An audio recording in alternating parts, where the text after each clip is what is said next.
Hey everyone, I am Maya May and I am with Trygve Olson, Senior LP Advisor. And we're not here to tell you the game has changed. You already know that. We're here to talk about the game we're in, the game we need to play. So, hey Trygve. How are you, Maya? Oh, I've been watching what's going on and I'm not feeling pretty confident, and I'm hoping you're going to give us the strategies. You're going to let us know what we need to know so that we can feel confident going into it, because there are 22 races, so I hear, that will likely decide the fate of our democracy. And you're going to talk to us about that, the Lincoln Project selection strategy, and the autocracy score. So this information is critical, everybody. Copy paste this link, share it with friends and family who you think might also want to live in a democracy. I know I do. I'm sharing this with everybody, so you could go ahead and do that now. But yeah, these 22 races, Trygve, what are they? So it's kind of ironic that we ended up at 22, right, Maya? So we spent a bunch of time, and I'm going to talk about that in a minute, going through every election in the country. We didn't really look at this race by race. We literally drilled down and said what elections matter most for defending and protecting democracy in the United States. And at the moment, there's 22 races that matter perhaps to some degree more than other ones, or they impact other races in such a way that they're just critically important for defending democracy. And so we want to talk a little bit about that today and when you say delve into what's going on. When you say defend democracy, like losing democracy, here's the thing, Trivy, we've always had a democracy. Everybody that I know that's lived in America, that's all we know. So what does it mean? Like, what does it look like? Like, what's our day-to-day look like if we lose it? Well, I mean, I spent time, as you know, around the world working in places that don't have it. And there's a little bit of a, you're in a democracy when you're in one, and when you're in a place that doesn't have democracy when you're in one.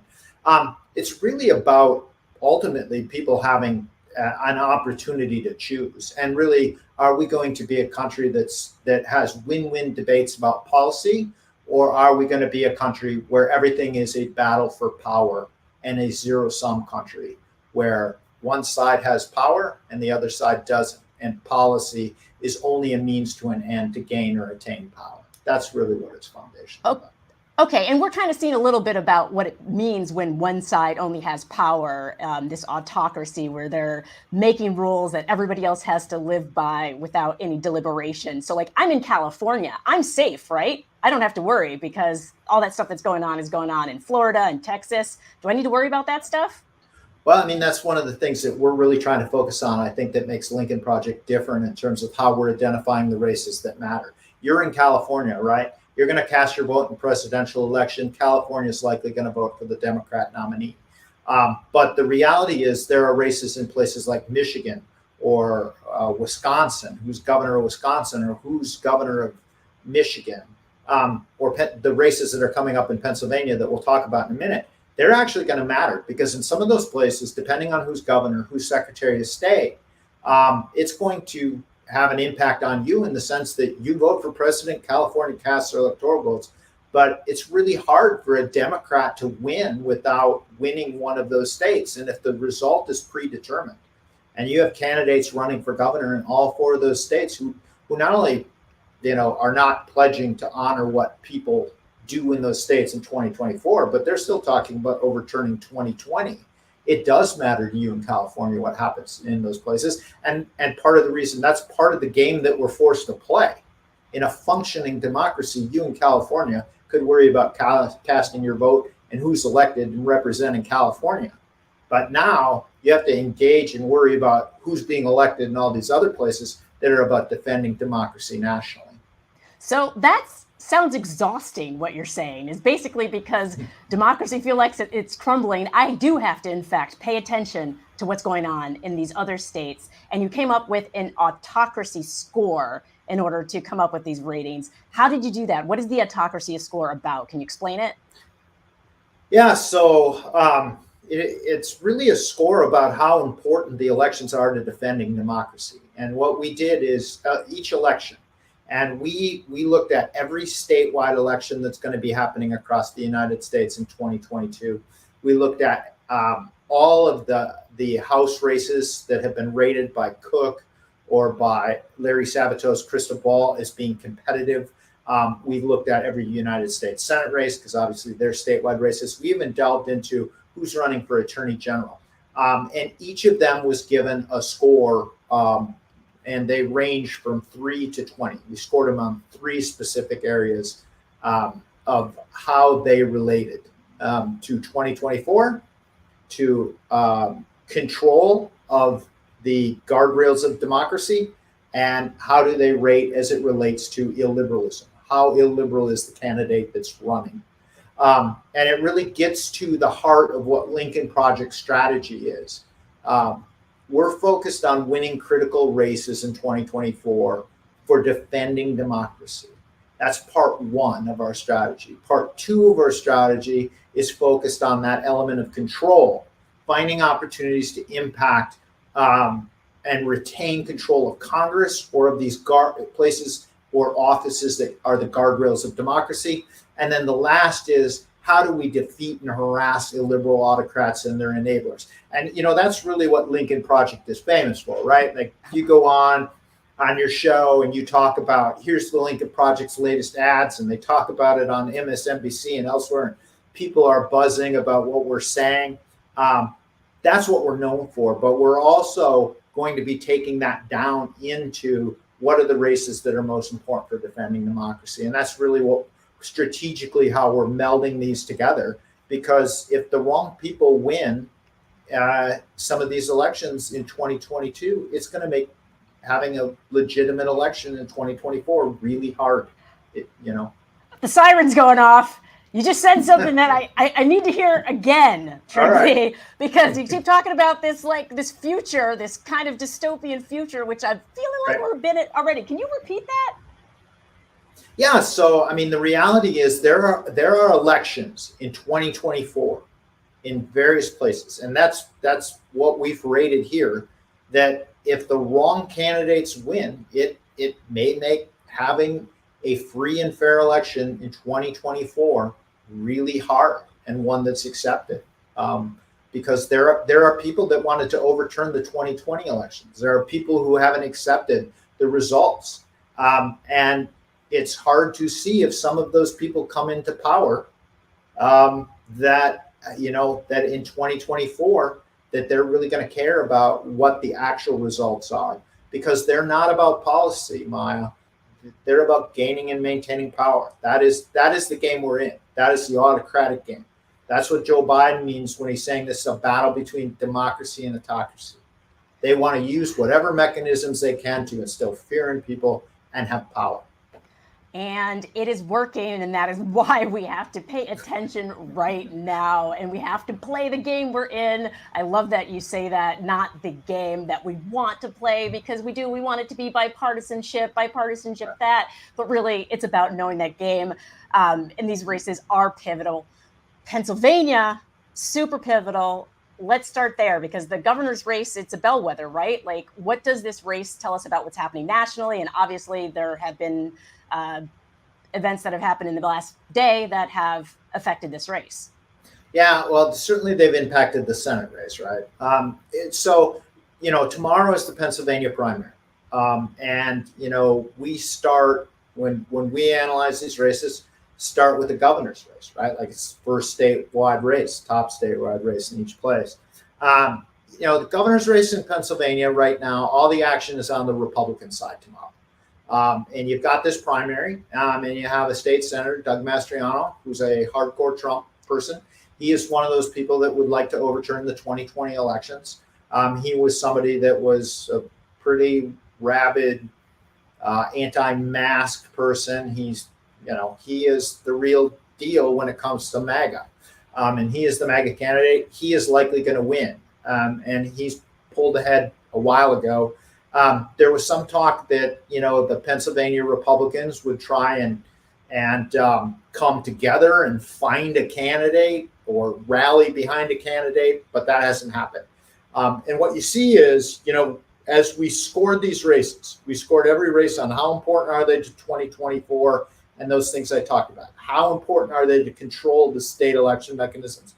and how much illiberalism in the race. You know, Mastriano wins Pennsylvania governor's race is literally going to have a perfect score. It is a state that everyone who cares about democracy in America, that general election, needs to care about whether Doug Mastriano wins or John Shapiro, the former attorney general, wins, because John Shapiro has demonstrated his commitment to democracy.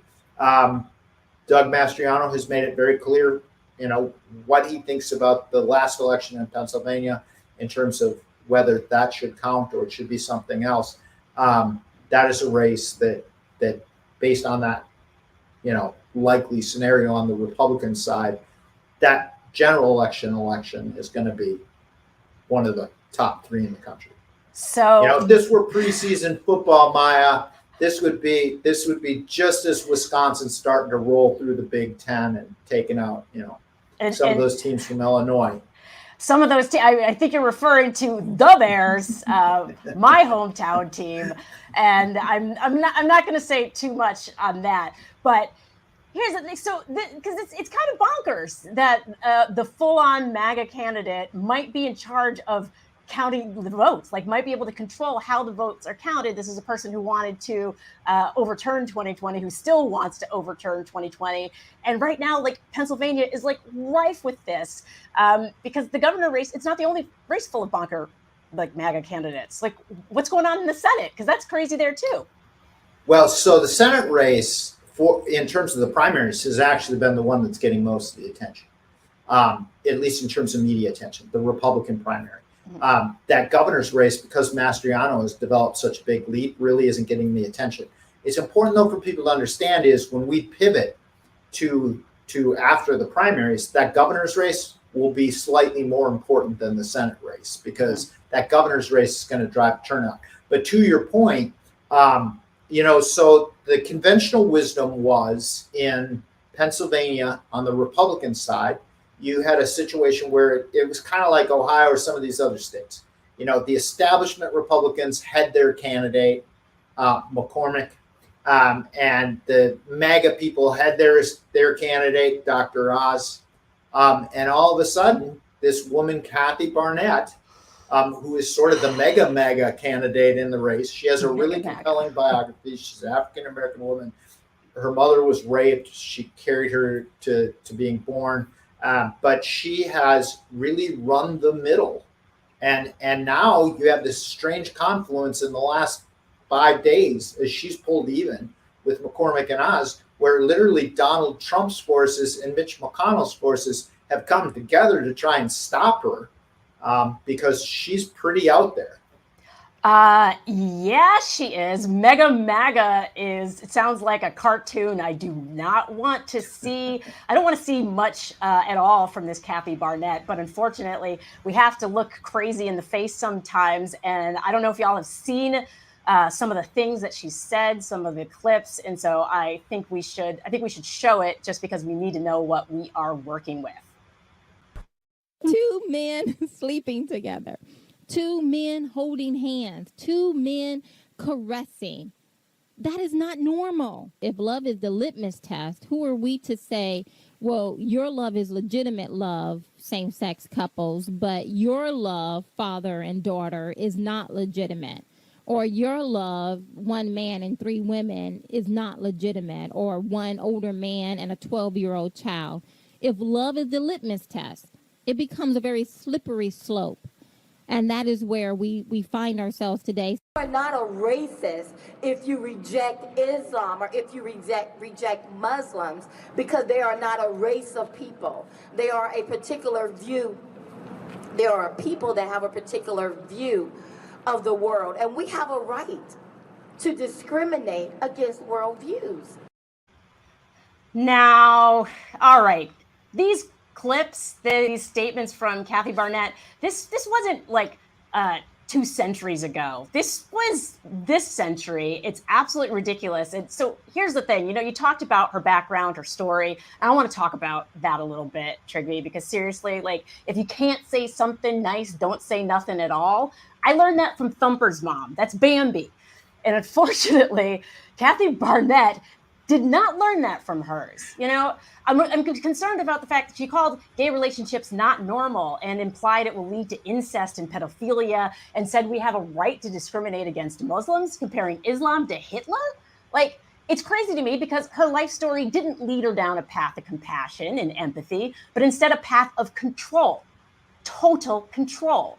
And that's, I think, why she marched with the insurrectionists on January 6th. I don't know if y'all have seen some of those clips circulating, but it's because she doesn't believe in democracy. She doesn't believe that our individual rights matter, because in her world, no one should have a choice. Not her mother, not any child victim of rape, and definitely not you. Kathy Barnett wants you to believe she's this hero sent to save you, pulling you in with this beautiful origin story.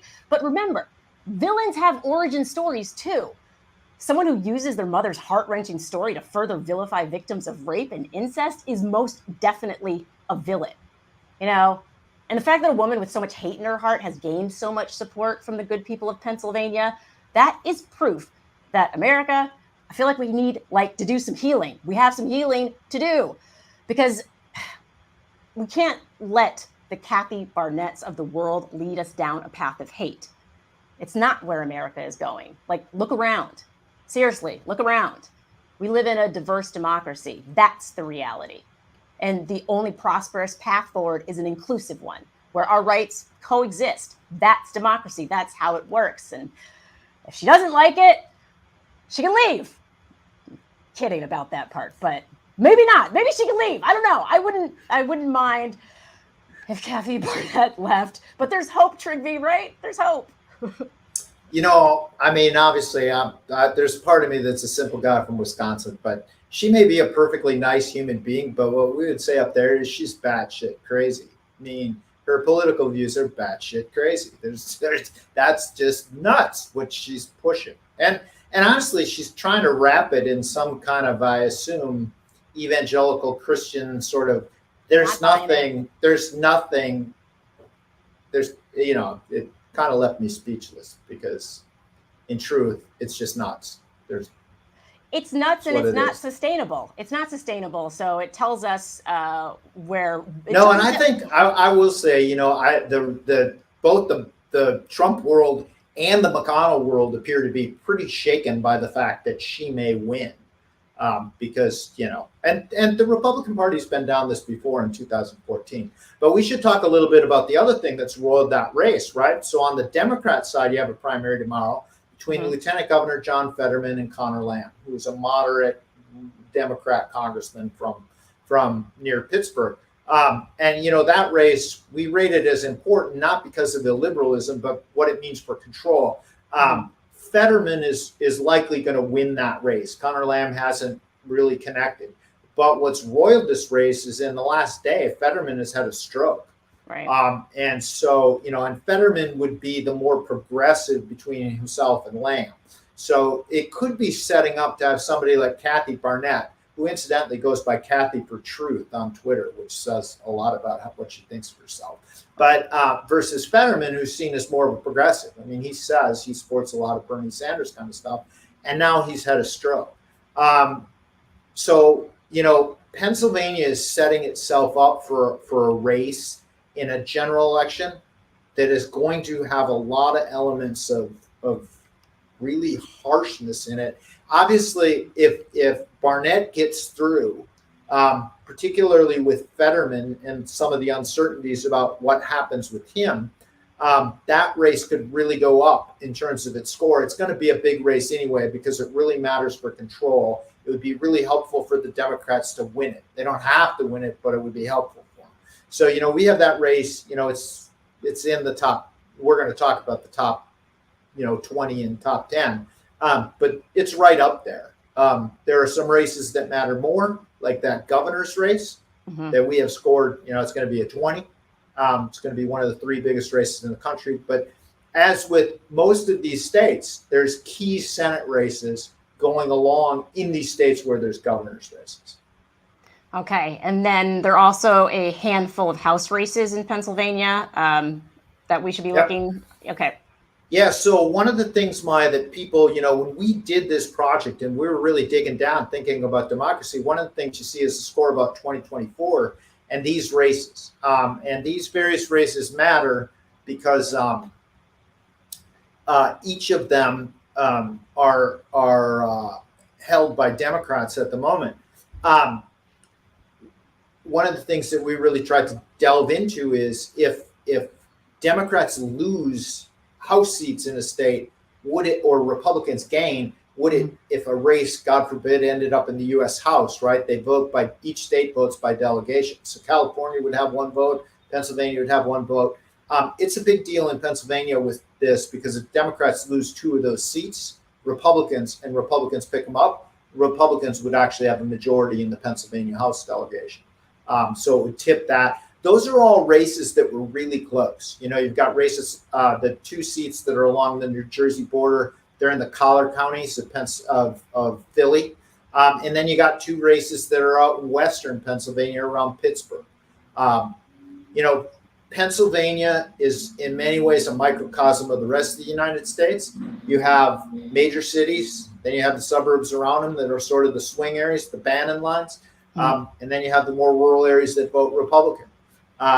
It's going to be really critical to see, you know, what does Democrat turnout look like in the cities, and then what are those people in the ring counties doing?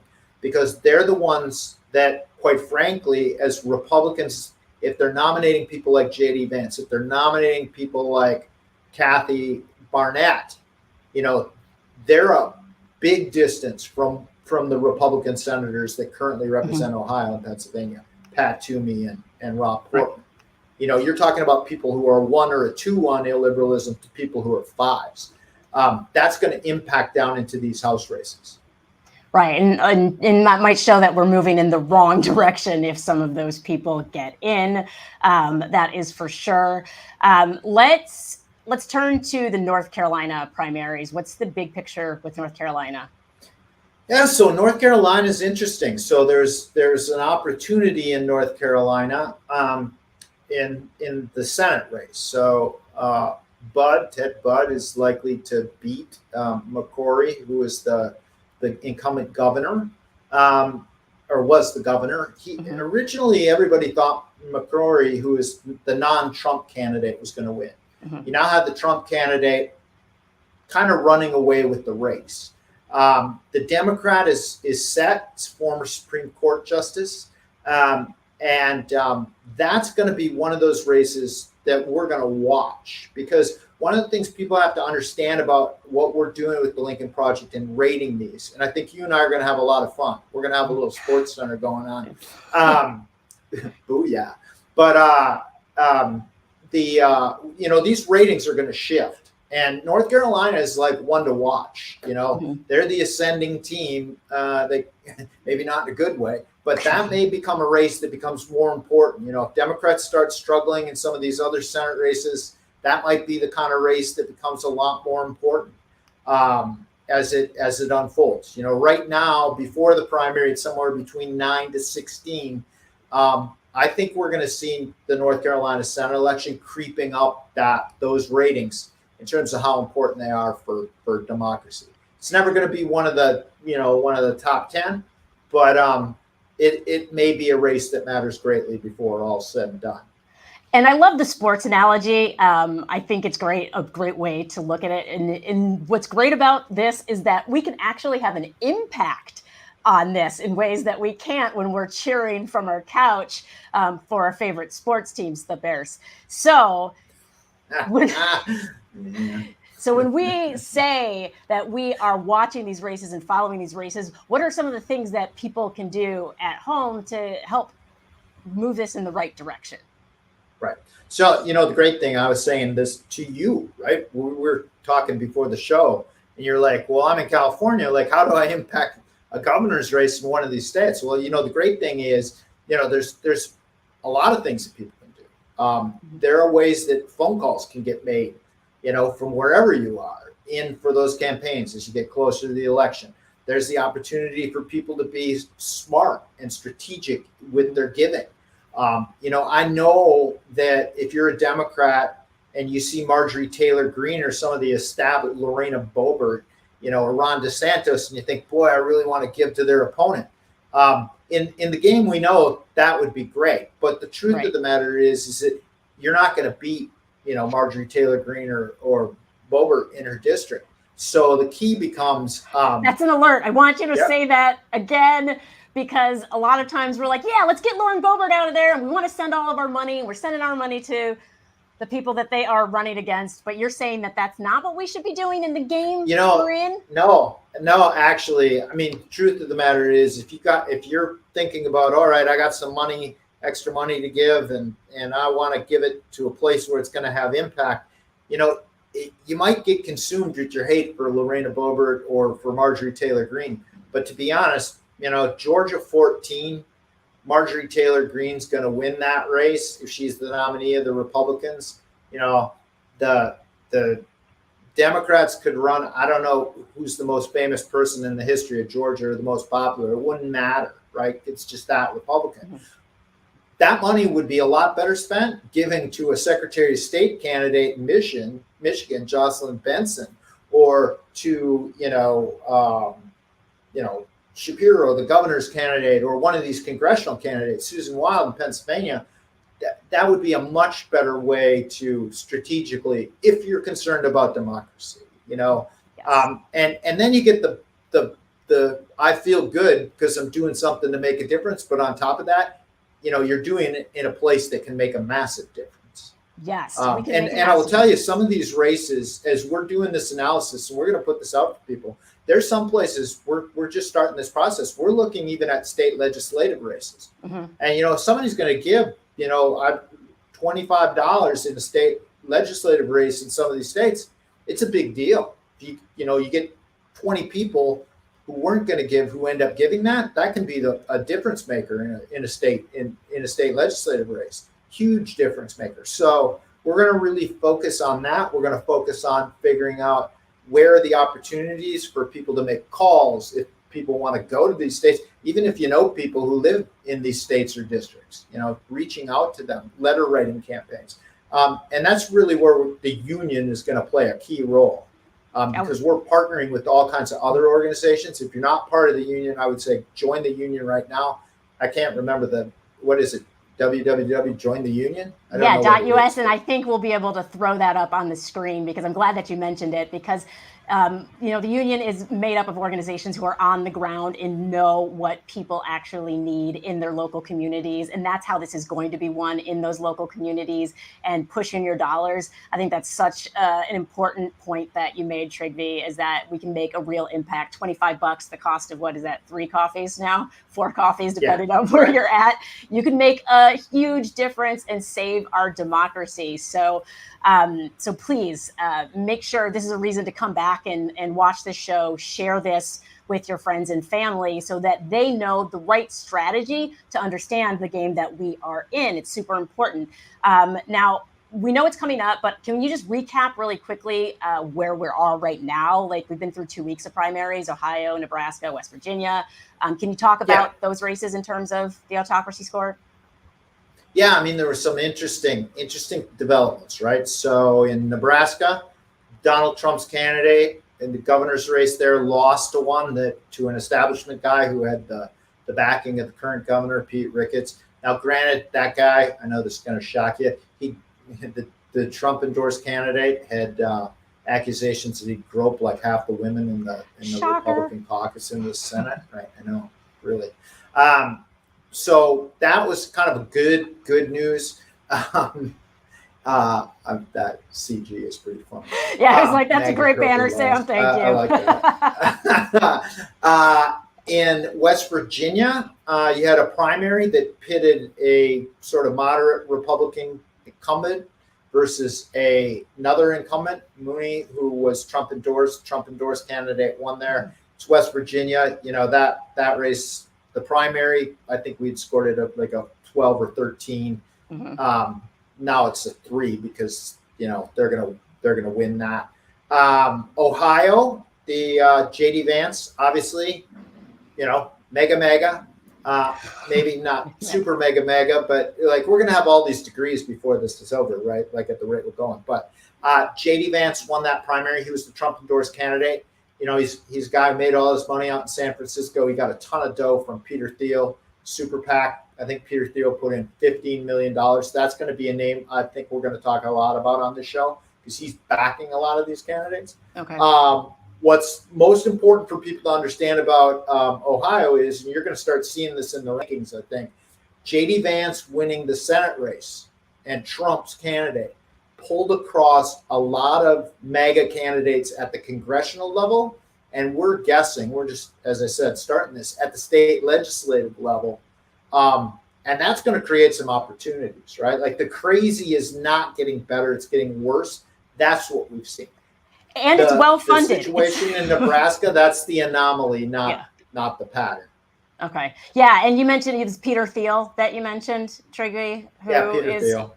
A lot of people may not know who Peter Thiel is, but he was Skype? Was he one of the original investors of Skype? PayPal. Oh, he made PayPal? his original money with PayPal, and then they sold it to eBay, and then he was an early investor in Facebook and a bunch of other stuff. Shocker. So he's a libertarian, and in truth, I think Peter Thiel, you know, he's one of these billionaires who doesn't, you know, like paying taxes, and so that's what it's really about, right? Yeah, and he's putting all of his money to bad use, and so I think it's important for people to know that the MAGA is ultra well funded and organized, and so we need to do that as well. So we are almost out of time here, but the primaries have just begun. Can you just tell us really quick top 4 races to win, what we should be looking for going into the general election, like when those things will be coming into focus? Yep, top 4 races right now in the country are, and I think these are gonna matter from now till the end. You got the Michigan governor's race, you have the Wisconsin governor's race, you have the Pennsylvania governor's race, and you have the Arizona governor's race. Matters a lot. And then, you know, when you move down, we're going to see things like the Georgia Senate race, some of those kinds of races, some House races that really are going to end up mattering too. And then you see, like at number 8, you know, the Michigan Secretary of State's race. You know, it's going to be races like that when it comes to defending democracy. And you know, people are going to hear, Maya, you know, a lot of talk about how do we keep the House or how do we keep the Senate or whatever. You know, having done that at one point, when I was doing that on the Republican side, worried about Senate races, where we're going to play, I didn't care about House races. I didn't care about governor's races. I didn't care about state legislative races. At the Lincoln Project, our strategy is focused on, you know, defending democracy, stopping Trumpism. And so that means when we're looking at this, you know, we're looking at where are the places that are going to have maximum impact for our supporters, for our organization to be hammering away, that ends up having a cascade effect, a ripple effect. You know, you've heard me talk enough, and you've seen enough of my Twitter rants about tipping points, right? We're looking for the tipping points where people can help tip it over, and it goes for a good way for democracy, not letting the other side tip it the other way, and we end up not even, you know, having a real problem as it relates to 2024. I was like, that is putting it mildly, the real problem. We know that we are in a post-January 6th, they will storm the Capitol kind of world. This is all the time that we have. Trygve, honestly, this expertise is exactly what people need. It's making us more prepared for what's ahead. So thank you so much for all of this hard work, because it's these strategies that people need to know about and implement all across the country. And so I'm so glad that we at the Lincoln Project are doing that and making it happen. So as we said before, please get involved. You have to vote. Obviously, that's the most important part, but donating, paying attention, spreading the word, all of that stuff, incredibly, incredibly important. Don't forget to watch The Breakdown tomorrow, Tuesday at 7 p.m. Eastern. They are welcoming national columnist Will Bunch to talk about tomorrow's primaries. And then Wednesday, I'm back with Lisa Senegal on We're Speaking, and we have the incredible firebrand, also a suburban mom, Mallory McMorrow. I'm incredibly excited about that show, so hope you are too. Don't miss it. You can follow me on Twitter at Maya on Stage and Trygve at Trygve Olson. We will see